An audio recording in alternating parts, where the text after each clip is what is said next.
नाज़रीन programme news time में भलीकार आवां जो मेज़बान जुनेद अंसारी। नाज़रीन महांगाई अॼु सभ खां वॾो अहम मौज़ू बणिजी चुको आहे, छाकाणि त पेट्रोल जे अघनि खां पोइ जेके ज़िंदगी सां लाॻापियल ॿियूं जेके बि शयूं आहिनि आम वाह पे शयूं उन में बि इज़ाफ़ो थियो आहे। अॼु जेका हैरत अंगेज़ ॻाल्हि आहे त आम शहरनि सां गॾु अॼु वकीलनि बि एहतजाज कयो आहे महांगाई जे ख़िलाफ़।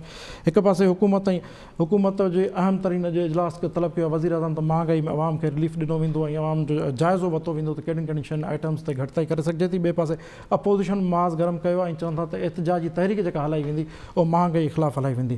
ख़ैर इहो त हाणे ॾिसणो आहे त कराची जे अंदरि जेको 130 रुपया फ़ी लीटर खीर विकामजे थो उन ते डेयरी फार्मर्स चयो त हाणे 45 रुपया फ़ी लीटर इज़ाफ़ो कयो वेंदो, माना हिकिड़ो लीटर खीर जो 175 रुपए में मिलंदो। सवाल हिते सभ खां वॾो आहे असांजे सिस्टम जे अंदरि चेक्स एंड बैलेंसिस न आहिनि।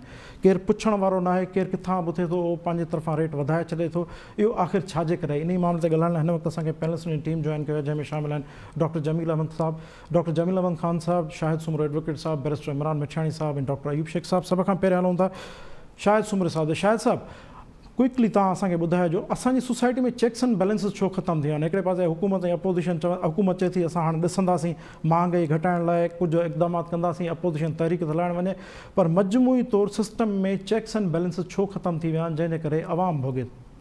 सभ खां पहिरियों त वॾी महिरबानी तव्हांजी। 2018 खां हाणे 2021 अची वियो ऐं 21 मां हाणे 22 में बि वञूं था त लॻभॻि पोणा 3 साल थी विया आहिनि हुकूमत खे। पर पोणनि 3 सालनि में जेके उन्हनि जा वादा नारा जेके उन्हनि जो मैनिफेस्टो हुयो उहो सभ खां वधीक जेका हूंदो उहो ईंदो त करप्शन ऐं महांगाई ते। तव्हांखे जेकॾहिं यादि हूंदो त पुराणा इमरान ख़ान साहब जा जेके तक़रीरूं आहिनि उहे आहिनि ई करप्शन ते ऐं महांगाई ते। ऐं जॾहिं तव्हांखे यादि हूंदो इमरान ख़ान साहब पंहिंजो ई स्टेटमेंट हो त जेकॾहिं महांगाई थी वञे त इन जो मक़सदु सम्झो त वज़ीर आज़म चोर आहे। ऐं जेके हाणे मुख़्तलिफ़ चैनल्स ते उहो वीडियो हलंदो बि आहे त उनजे बावजूद बि ॾिसो करप्शन बि इमरान ख़ान जे हुकूमत में ई सभ खां वधी वई आहे। ऐं हीअ जेको पेंडोरा पेपर्स तव्हां ॾिसो था त इन में बि एतिरी करप्शन आहे जंहिंजी का माना पोयां जेके करप्शन उन जा रिकॉर्ड टुटी था वञनि। ऐं वरी महांगाई बि तव्हां ॾिसो त महांगाई जा रिकॉर्ड सभु रिकॉर्ड पोयां टुटी विया आहिनि। तव्हां पेट्रोल जो अघु ॾिसो त अलाए किथे पुगायूं। हुकूमत जो स्टेटमेंट इहो आहे त असां पेट्रोल इन जे करे वधायूं था छो जो आलमी मार्केट में थी वधे, आलमी मार्केट वधाए थी पेट्रोल, उन जे करे असांखे वधाइणो थो पए। बाबा जेकॾहिं आलमी मार्केट में पेट्रोल वधी वियो आहे त उनखां अलावा ॿिया जेके तव्हां हिते शुगर जा इशूज़ आहिनि या ॿिया जेके तव्हां ॾिसो था त हिते केतिरी उन्हनि में करप्शन बि थियल आहे, उन में महांगाई बि करे आहे, त तव्हां उन में माण्हुनि खे रिलीफ ॾियो। तव्हां माण्हुनि जेके बजट तव्हां ठाहियो था उन्हनि में उन्हनि जी हिकिड़ी मज़दूर जी जेका तनख़्वाह आहे साईं उहा हिननि 22-25 हज़ार रुपया ताईं आहे। हिकु जेको नॉर्मल माण्हू कमु करे थो सो बि उहो त मिलनि त नथियूं, उते बि घणी करप्शन आहे। फैक्ट्रीज़ वग़ैरह जिते जिते उन्हनि खे चयो आहे त मिनिमम हेतिरो हुजणु खपे पर उहे बि आहिनि त कोन।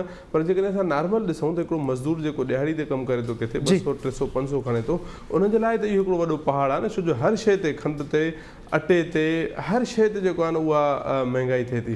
पर हुकूमत वफ़ाक़ी हुकूमत उन सां गॾोगॾु सिंध हुकूमत बि आहे त जेके बि ॿिया हितां जा जेके महांगाई जा आहिनि जेके सिंध जा चैप्टर में इशूज़ अचनि था उन में बि घणी महांगाई थी वई आहे। त हुकूमतुनि खे इहो सोचणु खपे त जेकॾहिं डॉलर जो तव्हां रेट ॾिसो किथे पुॻो आहे, जेकॾहिं मथे वफ़ाक़ में किथे महांगाई थिए थी त ॿियूं शयूं जेके आहिनि जेके तव्हांजे डोमेन में आहिनि, चलो तेल तव्हांजे डोमेन में न आहे पर जेके तव्हांजे डोमेन में आहिनि एटलीस्ट उन्हनि में तव्हां रिलीफ ॾियो, उन्हनि जी तनख़्वाहुनि में उन्हनि खे रिलीफ ॾियो।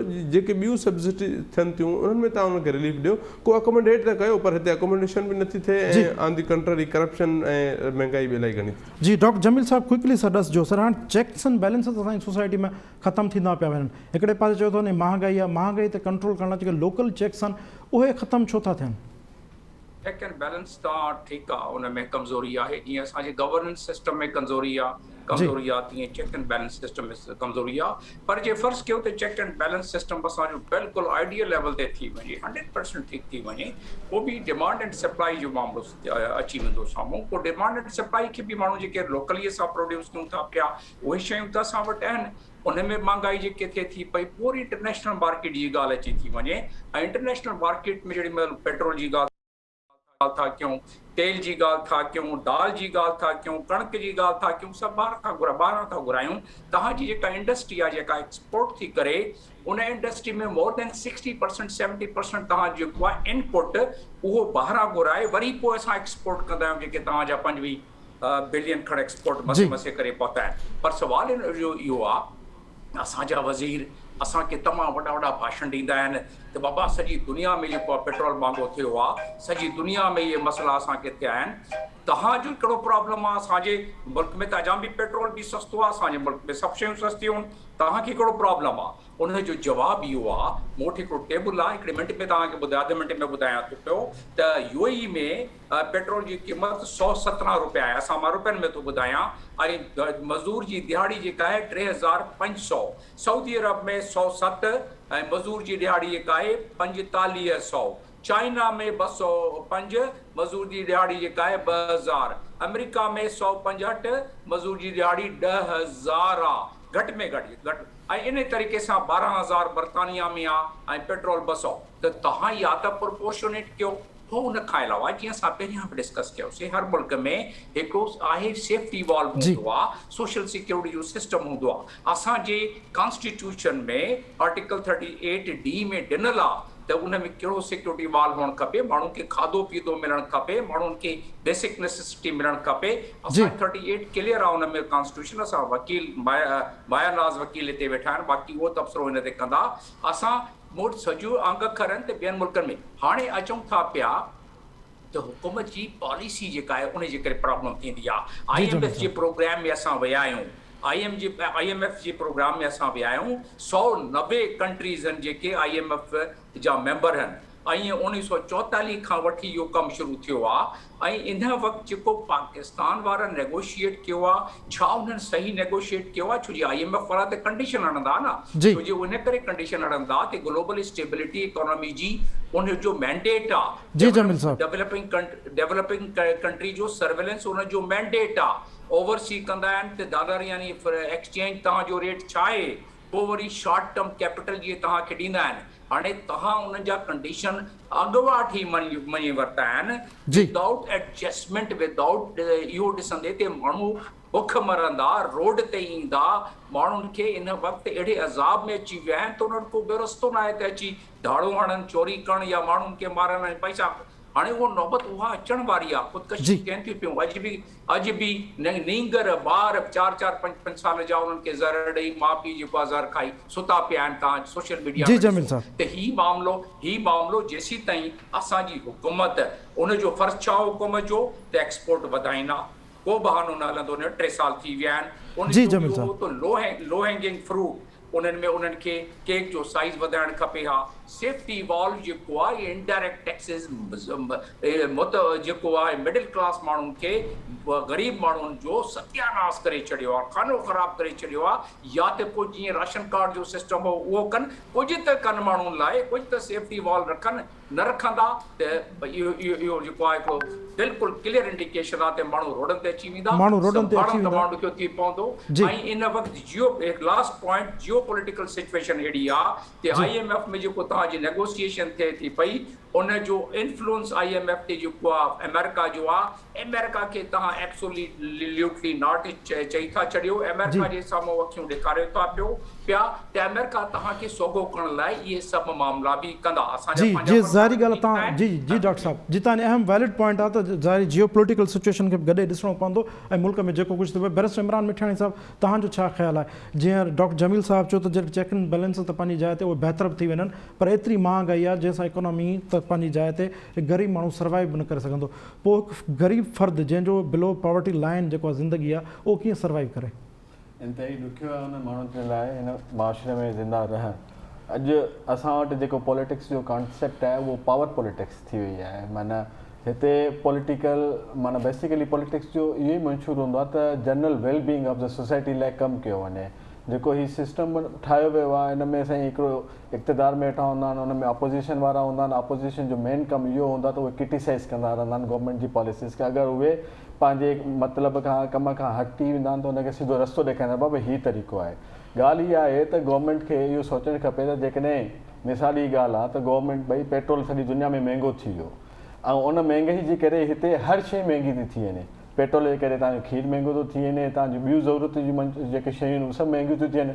छो न भला हिकिड़ो मुंहिंजो हम्बल व्यू आहे, पेट्रोल जे मामले में तव्हां सब्सिडी ॾिनो वञे माण्हुनि खे, जेकॾहिं इहो सब्सिडी मिली थी वञे त उनजे करे घणी शयूं तव्हांजी सस्तियूं थियूं थी वञनि। जीअं तव्हां ॿुधायो खीर जेको माना 150 खां बि मथे थो वञे, 150 रुपयनि खां 1 किलो मथे थो वञे त इहो ग़रीब माण्हू माना केतिरो अफोर्ड करे सघंदो।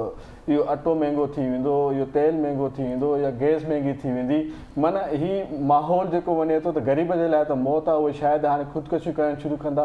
इहे जेकी बि माना एलिमेंट्स आहिनि डेवलपिंग कंट्रीज़, असांजी जेके कंट्री में डेवलप थियनि था, इहे एनर्की ॾे लीड था कनि। एनर्की छा हूंदी आहे, माना हिते लॉलेसनेस थी वेंदी। पोइ घिटियुनि में जेको माण्हू घुमंदो, न रोज़गार माण्हू वटि, न नौकिरी आहे, त ॿियो कुझु आहे कान, उहो फुरल टकंदा, घरनि में घिरी पवंदा। तव्हां ॾिसंदो हिन 2-3 महीननि में इहो कमु शुरू थियण वारो आहे मुल्क में। जी बैरिस्टर साहब, डॉक्टर अयूब शेख साहब, तव्हां खां सवाल हूंदो।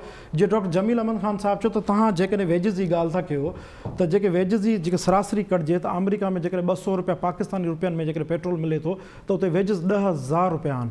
अहिड़ी रीति वेजिस जी सरासरी में बर्तानिया में 12,000 आहिनि, सऊदी में 2,000 आहिनि, यूएई में साढा 3,000 आहिनि। त आख़िर हीअ गवर्नमेंट इन्हनि बुनियादी फैक्ट्स एंड फिगर्स खे नज़रअंदाज़ छो थी करे? तव्हांजे ख़्याल में हाणे सर्वाइवल हिकु आम माण्हू लाइ केतिरो ॾुखियो थींदो पियो वञे? मुंहिंजो जवाबु इहो ई हो जेको असांजे सीनियर असांजे ॻोठाई जमील अहमद ख़ान साहब डिप्लोमेट साहब ॾिनो। ऐं वॾी ॻाल्हि इहा आहे त डिप्लोमेटिक लैंग्वेज इस्तेमालु करण खां सवाइ सिधी लैंग्वेज इस्तेमालु कयईं। मूंखे ख़ुशी इहा थी। इन खां वधीक सिधी लैंग्वेज हीअ आहे त गिरिस एलिया चयो आहे त जेके बि गवर्नमेंट्स आउट ऑफ कंट्रोल हूंदियूं आहिनि उहे चेक्स जो ख़्यालु कंदियूं आहिनि, बैलेंसिस जो ख़्यालु न कंदियूं आहिनि। जेका ॻाल्हि जमील अहमद ख़ान साहब कई त तव्हां हिकु तरफ़ी ट्रेन हलायो था, महांगाई कयो था, पंहिंजी परवाह नथा कयो, वेजिस नथा वधायो, अवां मज़दूर जो ख़्यालु नथा कयो ऐं वेजिस नथा वधायो, अवां तेल खां वठी गैस खां वठी बिजली खां वठी जीअण जी हिकु हिकु वखर ते जेका वाध कयो था उन जे बैलेंस में कुझु बि नथा ॾियो। मूंखे अॼु हिकिड़े ट्रैफ़िक वारे रोकियो। मूं चयोमांसि त यार ॿुधूं था त तव्हां रिश्वत बंदि करे छॾी आहे। चई साईं असां रिश्वत वठूं ई नथा, हाणे इनखे असां हिलाल सम्झी कमाइणु शुरू कयो। सो ही दुनिया इन नमूने हलंदी कान्हे जंहिं नमूने हलाइनि था। ऐं मां 6 महीननि खां असांजा सीनियर जेके वेठा आहिनि, दोस्त वेठा आहिनि, तव्हां जुनेद गवाह आहियो। मूं चयो पाकिस्तान जो मसइलो आहे इकानमी जो, सियासत जो त आहे ई कोन। सियासत जो हुजे हा त सियासी माण्हू सियासत कनि हा, सियासी पार्टी सियासत कनि हा, लेन देन न कनि हा, ॾे वठि न कनि हा, सौदेबाज़ी न कनि हा। हाणे त हीअ सरकार अहिड़ी थी पई आहे जेका पंहिंजो पाण खे बि इनारो ॾियण लाइ तयारु आहे। जी मुंहिंजा माण्हू, मुंहिंजनि माण्हुनि खे हीउ फ़ाइदो थियणु खपे जे इलेक्शन थिए त उहे नेब में न वञनि, हीअ तारीख़, हीअ ॻाल्हि, हीअ ऑर्डिनेंस, फलाणी ॻाल्हि, फलाणी ॻाल्हि। काॾे वई जमहूरियत, काॾे वियो पाकिस्तान, काॾे वियो 20 करोड़ आवाम, काॾे वियूं उहे सहूलियतूं, काॾे वियूं सब्सिडियूं। हाणे असां वटि मामिलो हीअ आहे, वॾे में वॾी ॾुख जी ॻाल्हि अब्दुल कदीर ख़ान जे मरण जे ॾुख ते कोन्हे, असांखे IMF वारा असां सां ठहनि या न ठहनि इहा ॻणती थी पई आहे। जी इन करे पाकिस्तान खे बहितर तरीक़े सां हलाइण जे लाइ अॼु मां वरी 6 महीननि खां पोइ जुनेद तव्हांजे चैनल ते हिकिड़ी नई ॻाल्हि थो कयां त पाकिस्तान जे आर्मी खां वठी पाकिस्तान जे पॉलिटिशियंस ताईं सभिनी खे इन मुल्क खे बचाइण लाइ वरी हिकिड़ो नओं समाजी अहदनामो करणो पवंदो। हुन अहदनामे जा 73 साल पूरा थी विया ऐं उन 73 सालनि खां पोइ वरी असांखे रीफर्बिश्ड जी माना नया सोशल कॉन्ट्रैक्ट जी ॻाल्हि था कयो डॉक्टर अयूब शेख साहब। तव्हां सभिनि जे विच में सोशल कॉन्ट्रैक्ट थींदो तॾहिं वञी रियासत पंहिंजे उन फलाह ऐं बहबूद वारे तरफ़ अची सघंदी। हिकु ॿियो अहम मौज़ू आहे डॉक्टर साहब जंहिं ते अचूं था असां, ऐं मां सभ खां पहिरियां शाहिद सुमरे साहब ॾींदुसि जेको डायरेक्टली रिलेटेड आहे सिंध जे नौजवाननि सां।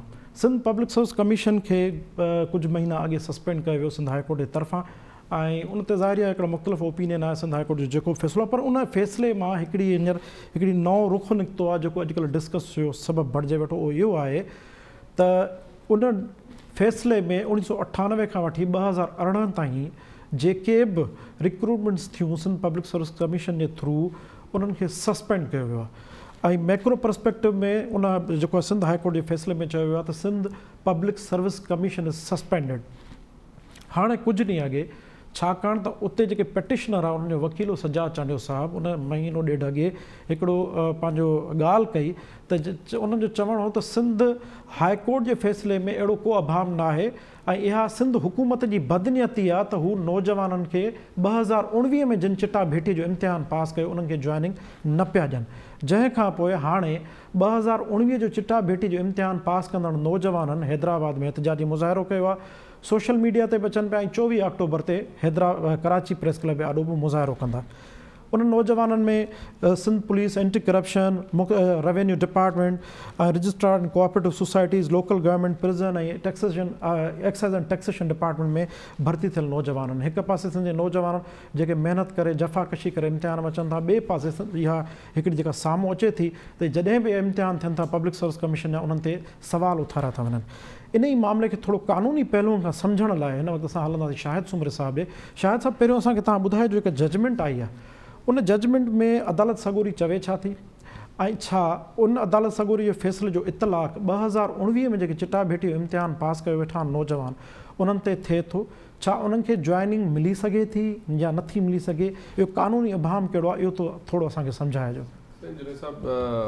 ॾिसो, सिंध पब्लिक सर्विस कमीशन पहिरियां त तव्हांजे सवाल ते अचण खां पहिरियां मां ज़रूरी इहा ॻाल्हि कंदुसि, छो जो सिंध जे नौजवाननि जो हिकिड़ो मुस्तक़बिल जो सवालु आहे ऐं असांजो ई असां जेके बि सिंध जा तरक़ी पसंदि सोच वारा माण्हू आहियूं उन्हनि खे इहो ॾाढी ॻणती आहे त असां सां ईअं छो वेधन थो थिए।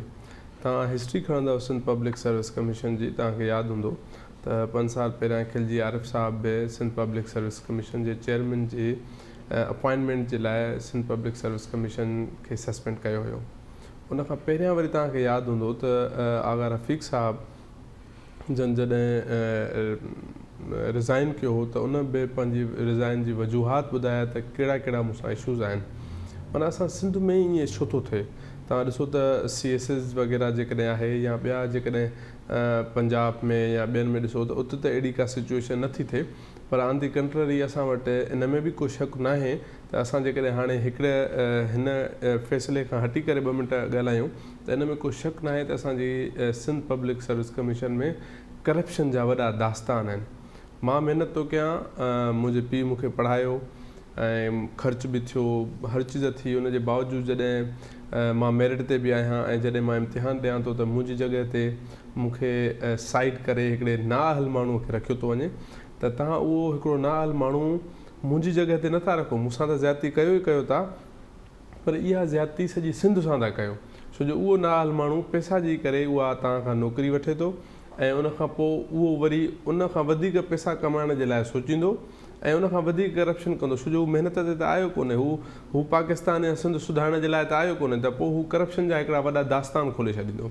हाणे चवंदासीं तव्हांजे सवाल ते त सिंध पब्लिक सर्विस जेका इहो केस थियो उन में सजाद चांडियो साहिबु कुझु डॉक्टर्स जे तरफ़ खां हाई कोर्ट में विया ऐं कुझु पुलिस जे तरफ़ खां बि हाई कोर्ट में पिटीशन्स फाइल थियूं। हाणे एतिरी वॾी इन में जेको फ़ैसिलो आयो उहो जस्टिस ज़ुल्फ़कार अहमद ख़ान साहिबु ऐं दादू जा जज साहिबु आहिनि सलीम जैसर साहिबु, उन्हनि जी हिकिड़ी डिविज़नल बेंच हुई।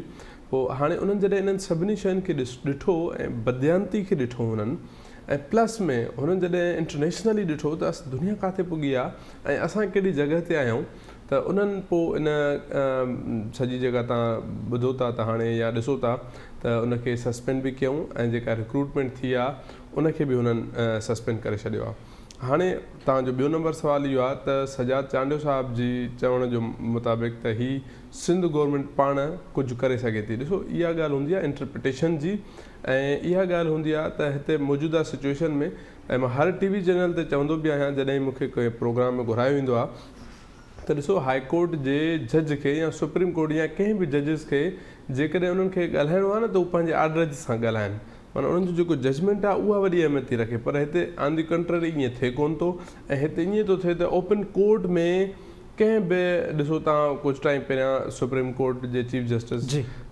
ओपन कोर्ट में चयो त शेम ऑन सिंध गवर्नमेंट। हाणे इन टाइप जा जॾहिं कंहिंखे वर्ड्स मिलंदा त यकीनन हू डिॼंदा, यकीनन हू जेका सुभाणे कंटेम्प न थी वञे, सुभाणे को इशू न थी वञे, छो जो हाणे जेको केस आहे उहो डायरेक्ट सुप्रीम कोर्ट में आहे, उन फ़ैसिले खे चैलेंज कयो वियो आहे। प्रोविंस ऑफ सिंध ऐं कुझु पिटिशनर्स उन में हुया, उन्हनि बि चैलेंज कयो आहे। सिंध पब्लिक सर्विस कमीशन पाण चैलेंज कयो आहे उनखे। ऐं इहे 2-3 पिटिशन्स फाइल थियूं आहिनि सुप्रीम कोर्ट में। हिकिड़ो मखदूम अली ख़ान साहब बि पिटिशन फाइल कई आहे, ऐं ॿियो सिंध गवर्नमेंट जे फारूक नाइक साहब शायदि पिटिशन फाइल कई आहे। त हाणे बॉल छो जो सुप्रीम कोर्ट में आहे त सिंध गवर्नमेंट इन खां घबराए थी त ईअं न थिए जो सुभाणे कंटेम्प्ट में वरी असांखे मोकिले छॾनि। त बहितर इहो आहे, जेको मां सम्झां थो त हू इंतज़ारु कनि था ऐं इंतज़ारु कनि था त को फ़ैसिलो अचे। ऐं मां बि इहो ई बीइंग अ लॉ स्टूडेंट मां बि इहा ॻाल्हि चवंदुसि त बजाए जो कंहिं अहिड़े कमु करण खां, छो जो तव्हां हिननि जो ट्रैक ॾिसो था त उहो ट्रैक को ठीकु न आहे। माना आंधी असां सुप्रीम कोर्ट खे बि चऊं था त उन्हनि खे बि न ॻाल्हाइणु खपे, हाई कोर्ट खे बि चवणु खपे। शायदि साहिबु हिते मुख़्तसर मां सम्झणु चाहींदुसि, तव्हां जेकॾहिं फोकस कयो 2019 जा जेके नौजवान एहतजाज कनि था उन्हनि खे तव्हां छा सजेस्ट कंदव त हू ह्यूज मुंझारे जो शिकार? राइट आहे, कंहिं बि कॾहिं बि कुझु बि ॾिसो महिनत करे आया आहिनि न, उन्हनि जो राइट आहे, उन्हनि खे नौकरियूं मिलणु खपनि। पर उनजो कतई इहो मक़सदु न आहे त उन्हनि खे को जल्दबाज़ीअ में अची करे, ॾिसो कोर्ट सुप्रीम कोर्ट में फ़ैसिलो आहे ऐं मां नथो सम्झां त it will take so long time. जल्दीअ में इहो हल थी वेंदो ऐं वकील बि ॾाढा सुठा आहिनि। मुंहिंजे ख़्याल में त थोरो इंतज़ारु करणु खपे, बजाए जो कंहिं अहिड़े कम खां पोइ सुभाणे वरी अञा तव्हांखे यादि हूंदो त हिकिड़े केस में सुप्रीम कोर्ट जो चीफ जस्टिस साकिब निसार हूंदो त हाणे फ़ैसिला त ईअं थियनि था न, उहो रिकॉर्ड मुताबिक़ नथा थियनि त उनखे ओपन कोर्ट में चवणु लॻो तो तुम तो वही बंदे हो न जिसने विक्ट्री का निशान दिखाया था, चलो भाई आपकी जो है ना वो वापस उसको जेल भेज दो। त हाणे फ़ैसिला उते था थियनि त ईअं न थियो हिन टाइम को अहिड़ो को ॿियो इशू थी वञे। इन खां बहितर आहे त सुप्रीम कोर्ट जे फ़ैसिले जो इंतज़ारु कयो वञे ऐं पोइ बहितर फ़ैसिलो थींदो। ऐं हीअ बि जेका ॻाल्हि आहे, जेकॾहिं कोर्ट किथे कयो आहे ऐं मां हिन टाइम छो जो हाई कोर्ट जो फ़ैसिलो थी वियो आहे, असां पाण वकील आहियूं, पाण असां कानून जा शागिर्द आहियूं, त किथे किथे सुप्रीम कोर्ट ऐं हाई कोर्ट जे फ़ैसिलनि ते ज़्यादा कमेंट न कबो आहे त ईअं न थिए जो वरी अञा उन ते को ग़लति असरु पइजी वञे। त मां इहे सलाह ॾींदुसि ऐं मुंहिंजो मशवरो इहो हूंदो त थोरो इंतज़ारु कजे। सुप्रीम कोर्ट में उहो विया आहिनि, को बहितर फ़ैसिलो अची वञे ऐं इनशाला उहो असांखे अदालतुनि खां इंसाफ़ जी वरी बि उमेदु आहे। अदालत इंसाफ़ कंदी ऐं हिननि नौजवाननि जेके इहे स्ट्राइक कनि था या जेके प्रोटेस्ट कनि था, जंहिंजो हक़ बि आहे ऐं जंहिंसां ज़्यादती थी आहे, उन्हनि जे फेवर में इनशाला ज़रूरु। जी, बैरिस्टर इमरान मिठियाणी साहब, तव्हांजे ख़्याल में हिन में जेके कानूनी पासा आहिनि उन्हनि खे जेके मुंझारा साम्हूं अचनि था, जंहिं ते नौजवान एहतजाज कनि था, त पोइ नौजवाननि तव्हां तजवीज़ कहिड़ी ॾींदव ऐं तव्हां हिन सॼे पस मंज़र खे कीअं सम्झो था? सर, पहिरियां त सिंध हाई कोर्ट जी जेका जजमेंट आई आहे उहा ऑलरेडी सुप्रीम कोर्ट में चैलेंज कई वई आहे। हिन में ॾिसणो इहो आहे त हाणे सुप्रीम कोर्ट इहो सिधो सिंध हाई कोर्ट इहो ऑर्डर में जेको 3 जून 2021 में जेको जजमेंट आई आहे उन में सिधो चए थो त माना जेके बि ऑर्डर्स आहिनि उहे सस्पेंडेड फोर्थविथ, जेके बि आईंदा ईंदा, ठीकु आहे। जेका तव्हां ॻाल्हि कयो पिया सवेर, त तव्हांजो जेको दोस्त हो चांडियो साहब उहो चवंदो आहे अगरि सिंध गवर्नमेंट चाहे त सुबुह सां बि उन्हनि खे ऑर्डर ॾेई सघे थी, इहो कान थो थी सघे। ठीकु। ॿी ॻाल्हि इहा आहे त हाणे हिन जजमेंट हिकिड़ी आई आहे, उन में बेसिकली इशू इहो आहे त चेयरमैन जी अपॉइंटमेंट जो इशू हो। ठीकु आहे। जेके सिंध कमीशन सर्विस रूल्स आहिनि 2017 उन्हनि खे माना बीइंग वायलेटिव ॿुधायो अथनि of the Sindh public service commission rules 1986 जा। ठीकु आहे। हुन सां गॾु माना इहे शयूं सभु अचनि थियूं त हुन में हू चवनि था त जेके बि टेस्टूं आहिनि, जेके बि इंटरव्यूज़ आहिनि, जेके बि अपॉइंटमेंट आहिनि, सभु सस्पेंडेड फोर्थ सां। जी, इहो घणो स्ट्रेस वियो आहे। हाणे ॻाल्हि इहा आहे त टेक्निकल शयूं हूंदियूं आहिनि, कानून में घणी बारीकियूं हूंदियूं आहिनि। बारीकियुनि सां जॾहिं तव्हां अपॉइंटमेंट लेटर कंहिंजो ॾिसो था, पोइ उन जे लेटर खे ॾिसी करे, उन जी डेट ऑफ अपॉइंटमेंट खे ॾिसी करे माण्हू अगरि के जेकॾहिं असांखे रिलीफ सिंध हाई कोर्ट मां मिली सघे थो त माण्हू उते CP फाइल करे। अदरवाइज़ तव्हां जेका सुप्रीम कोर्ट जी जेका आहे पंहिंजो रनिंग पटिशन्स आहिनि, जेका ऑनगोइंग पेंडिंग पटिशन्स आहिनि, उन जा तव्हां इंटरवेनिंग पार्ट्स थी सघो था। ठीकु आहे सर। बाक़ी ॿी जेका हिकिड़ो पर्सनल व्यू आहे मुंहिंजो, हाणे ही बेसिकली हाणे हिन में घणा इशूज़ थियनि था। ही माना इदारो हिकिड़ो सस्पेंड थी वियो, हाणे उहे माण्हू जेके ऑन द वर्ज ऑफ भई जंहिंजी माना एज लिमिट ख़तमु थियण आहे, उहे माण्हू काॾे वेंदा, उन्हनि जो कहिड़ो रिलीफ आहे? उनजे लाइ बि गवर्नमेंट खे सोचणु खपे। इलाही छोकिरा असांजी ऑलरेडी सोसाइटी माना हिकिड़ी ग़रीब तबके सां तालुक़ु रखनि था, महिनत करे अचनि था, वरी जेके ख़ासि करे उहे माण्हू जेके माना जंहिंजो फाइनल टर्म आहे या जेके जंहिंजी एज लिमिट पूरी थिए थी, पोइ इहो उनजे लाइ ॾींहुं बि वॾो हूंदो आहे। जी, त इंतिज़ामिया गवर्नमेंट जुडिशरी इन शइ खे सोचे प्रैक्टिकली इन शइ खे उन्हनि खे सोचण जी ज़रूरत आहे। हींअर तव्हां ॾिसो त अॻ में ई असां वटि माना अनएम्प्लॉयमेंट लॻी पिया, पर उहे जेके माण्हू कम्पिटेंट आहिनि, जेके मेरिटोरियस आहिनि, उन्हनि सां कहिड़ो जस्टिस थिए थो। ठीकु आहे, असांखे माना हिन में जजमेंट में ॿुधायो थो वञे त इन दी लाइट ऑफ ऑस्ट्रेलिया, न्यूज़ीलैंड, जीअं उते डेवलपमेंट थिए थी, तव्हांखे बि ईअं करणु खपे। उहे डेवलप्ड कंट्रीज़ आहिनि, असां अंडर डेवलप्ड कंट्रीज़ आहियूं, असां प्रोसेस खे स्लोली एंड ग्रेजुअली हलायूं था। ठीकु आहे, असां वटि इशूज़ आहिनि करप्शन जा।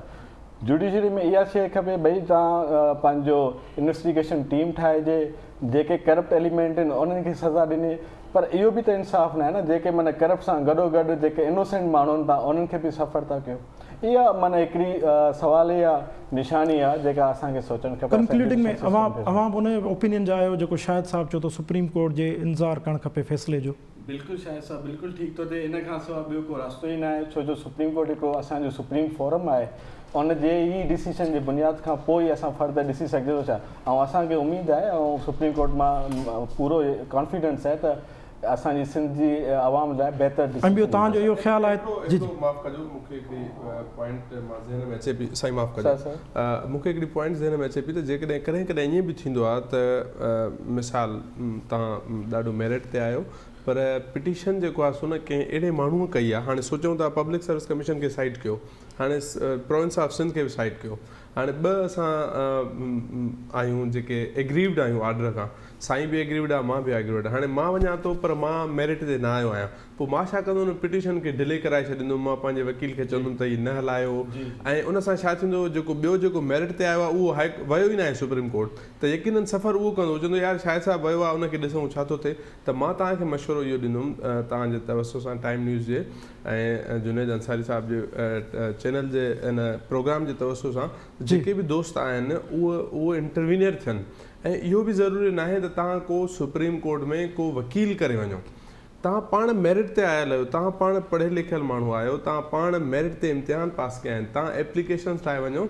जेकॾहिं एप्लीकेशन जी ज़रूरत पए या ॿी का ज़रूरत पए असां तव्हांजी मदद कंदासीं, या जेके बि तरक़ी पसंदि सोच वारा सुठा वकील आहिनि त उहे तव्हांजी मदद कंदा, तव्हां इंटरवीनियर पाण बि थी वञो, पाण थी वञो, त जीअं तव्हां केस खे हलाइण में तव्हांखे पाण खे बि ॿुधो वेंदो सुप्रीम कोर्ट में, ऐं तव्हां पाण बि इहे शयूं पॉइंट आउट करायो था। थी सघे थो असां कंहिंजी हुन ते नथा कयूं त हीअ बदयानती ते आहे या ॿियो कुझु जेको पोइ को पिटिशनर वियो आहे मतां उहो केस न हलाए, पर जेकॾहिं तव्हां हलाइणु चाहियो था, तव्हां बि अॻिते अचो, तव्हां इंटरवीनर थियो, थी सघे थो अञा जल्दी रिलीफ मिली वञे। जी, डॉक्टर जमील अहमद ख़ान साहब, सेकंड कंदो। जी जी जी, डॉक्टर जमील अहमद ख़ान साहब, असांजा ॿिनि लर्न जेको आहे एडवोकेट्स जेके आहिनि उन त क़ानूनी पहलुअनि खां तमामु घणो ॿुधाए छॾियो, ॻाल्हाए छॾियो। तव्हां हिन जो जेको सोशल पहलू आहे उन सोशल पहलू खे कीअं ॾिसंदव, त जेके नौजवान तयारी कनि था, अहिड़ा इम्तिहान पास कनि था, उनखां पोइ वरी उहे क़ानूनी मामलनि में मुंझनि था, त उहो जेको अंदरि जेका हिकिड़ी फ्रस्ट्रेशन डेवलप थिए थी, उहो नौजवाननि खे तव्हांजो मैसेज कहिड़ो हूंदो? देखो ॾिसो, स्टेट ऐं इंडिविजुअल जो हिकिड़ो कॉन्ट्रैक्ट आहे, ऐं उहो कॉन्ट्रैक्ट आहे ट्रस्ट जो।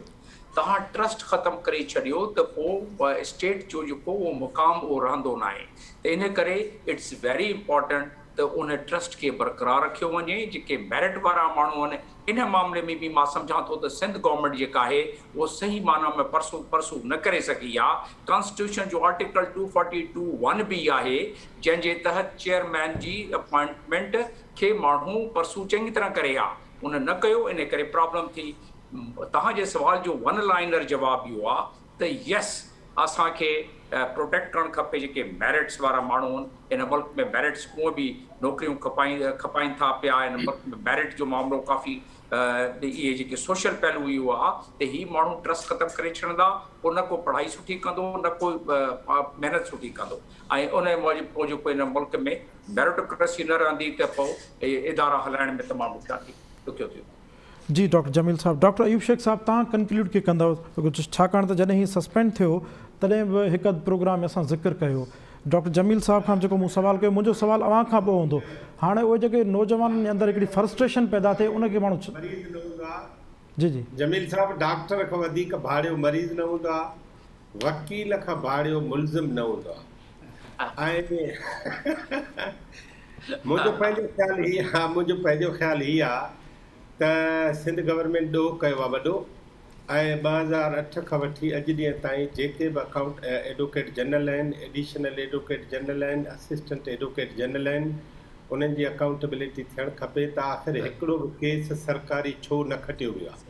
आख़िर सही। इहे किरोड़े अरबे रुपयनि जो पघारूं खणी ऐं तव्हांजा सभु माण्हू कोर्ट सां साॻे पेज ते आहिनि, त उहे अवाम सां पेज ते न हूंदा न।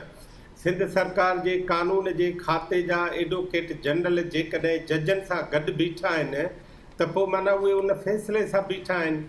आउं तव्हांखे हिकिड़ी नई ॻाल्हि थो ॿुधायां, इहा पंहिंजी ॻंढ सां ॿधी छॾियो। जी 3 खातनि खां सवाइ बाक़ी समूरनि खातनि जा सिंध जा सेक्रेटरी एडवोकेट जनरल खां सवाइ ॿिए जी ॻाल्हि ॿुधण लाइ तयार ई न आहे। जी, पर तव्हां अॼु मूंखे वन लाइनर ॿुधायो त ही नौजवाननि जे अंदरि जेका फ्रस्ट्रेशन जनम वठे थी, जेको माण्हू 2-2, 3-3 साल तयारी करे थो, उन्हनि लाइ तव्हां कहिड़ो मैसेज ॾींदो? नौजवाननि खे इहा ॻाल्हि करणु खपे त पब्लिक सर्विस कमीशन जेको ॾोह थी करे उनखे हुननि जी मेरिट खां अलॻि करे ॾिठो वञे, ऐं जेके ऑफर लेटर आहिनि उन्हनि खे पंहिंजा ऑर्डर ॾिना वञनि ऐं ऑर्डर ज़रूरु ॾिना वञनि। जी, ऐं सिंध सरकार खे पंहिंजा एडवोकेट जनरल खां वठी इहे समूरा ऑफिसर इन्हनि खे जेल विझाइणु खपे, इहो मुंहिंजो मुतालबो। जी, वॾी महिरबानी डॉक्टर अयूब शेख साहब, तव्हांजो मुतालबो इंतिहाई सख़्तु आहे। तव्हां त सॼो कानून वारे खाते खे जेल में विझण जे चकर में आहियो। डॉक्टर जमील अहमद ख़ान साहब, तव्हांजी वॾी महिरबानी। शाहिद सुमरो साहब, तव्हांजी वॾी महिरबानी। बैरिस्टर इमरान मिठाणी साहब, तव्हांजी वॾी महिरबानी। नाज़रीन, इहो प्रोग्राम टाइम पंहिंजी पुॼाणी ते पहुचे, पंहिंजे मेज़बान जुनैद अंसारी खे ॾींदा इजाज़त। सदाईं गॾु।